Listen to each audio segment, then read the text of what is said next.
And this week's Simply K-pop. Gateway to Korea. Don't miss out.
Good afternoon, and thank you for tuning in to our noon edition of Arirang News. It's Memorial Day, June 6th here in Korea. I'm Song Yu-jin in Seoul. We begin with our coverage on the Memorial Day. President Lee Jae-myung called for a peaceful nation free from war as he paid his respects to the country's fallen soldiers and heroes. On Friday, Lee marked his first Memorial Day ceremony as president at Seoul National Cemetery, attended by over 4,000 people, including those merited for their service to the nation and bereaved families, along with senior government officials and members of the public. Upon the country's 70th Memorial Day, Lee commemorated those who fought for the nation's freedom from dictatorship, calling to build a Korea where democracy and prosperity bloom on solid foundations of peace. He pledged further support for veteran medical care and greater appreciation for those in uniform, including soldiers, police, and firefighters. But he did not mention North Korea or the Korean War during his Memorial Day speech. Moving on to politics, now the ruling party, the Democratic Party, passed contentious special investigation bills on Thursday during a plenary session of the National Assembly amid a boycott by the People Power Party. Our National Assembly correspondent Shin Ha-young reports. Back in power after 3 years, the ruling Democratic Party of Korea, which holds a majority in the 22nd National Assembly, is now speeding up efforts to pass contentious bills previously vetoed by the former administration.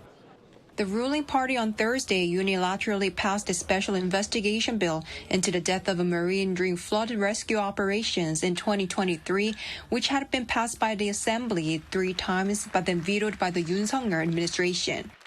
Of the 198 votes cast, 194 lawmakers voted in favor, while 3 abstained amid a boycott by the People Power Party. The same day, the Assembly also passed a bill calling for a special investigation into former President Yoon's declaration of martial law last December and the related insurrection charges. A similar special prop bill had been previously passed twice, but was also vetoed. A quick and thorough investigation under a special counsel is needed to hold those responsible accountable and prevent another coup attempt like the one on December 3rd. The public strongly supports the passage of the special counsel bill. A bill calling for a special counsel probe into former First Lady Kim Gon-hee over allegations of election fraud involving political broker Myung Tae-gyun was also passed during Thursday's plenary session. The Assembly also approved a separate bill that gives the Justice Minister, alongside the Prosecutor General, the authority to directly request disciplinary action against prosecutors. Of the 202 votes cast, 185 lawmakers voted in favor, while 18 voted against it. Most lawmakers from the PPP boycotted the vote, criticizing the DP for pushing the bills through unilaterally without bipartisan support. Today's bills don't reflect President Jae-myung's first promise of unity. It's disappointing that the focus isn't on helping people's lives. This bill is just a revenge move. Punishing those who investigated President Lee by holding hearings to shame them and trying to impeach them is like attacking the justice system.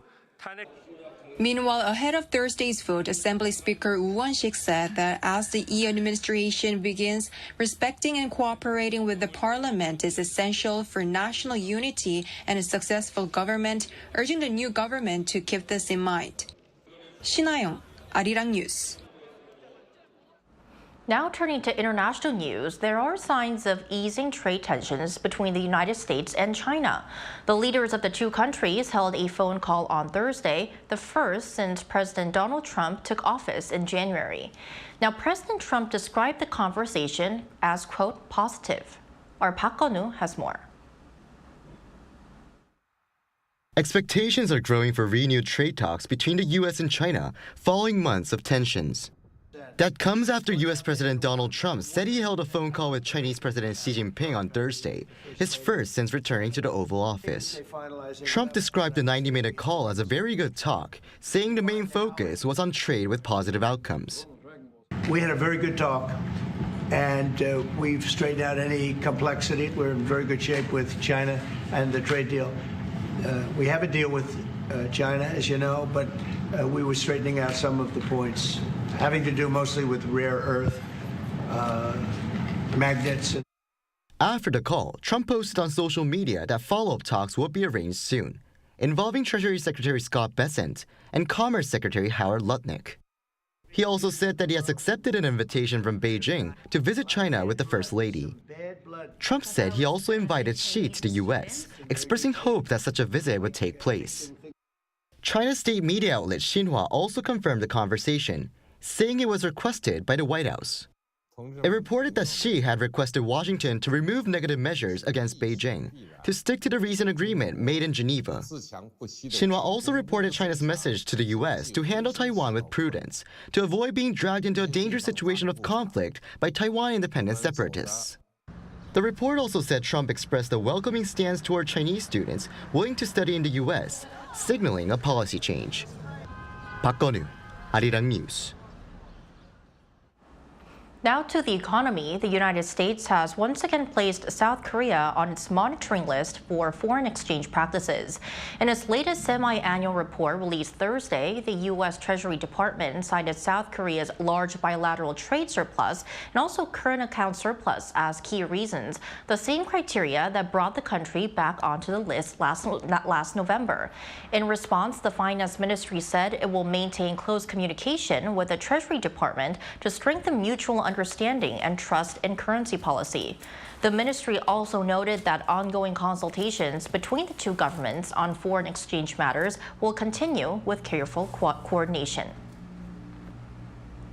Moving on to sports, South Korea has officially clinched a spot at the 2026 FIFA World Cup, marking its 11th consecutive World Cup appearance. The Taeguk Warriors achieved this milestone with a 2-0 away victory over in Iraq in Basra on Thursday local time during their Group B match in the third round of Asian qualifiers. Now with this win, South Korea will surely finish at least second in the group, securing one of the 2 automatic qualification spots for the World Cup. The men's national football team will play its final qualifying match against Kuwait next Tuesday in Seoul.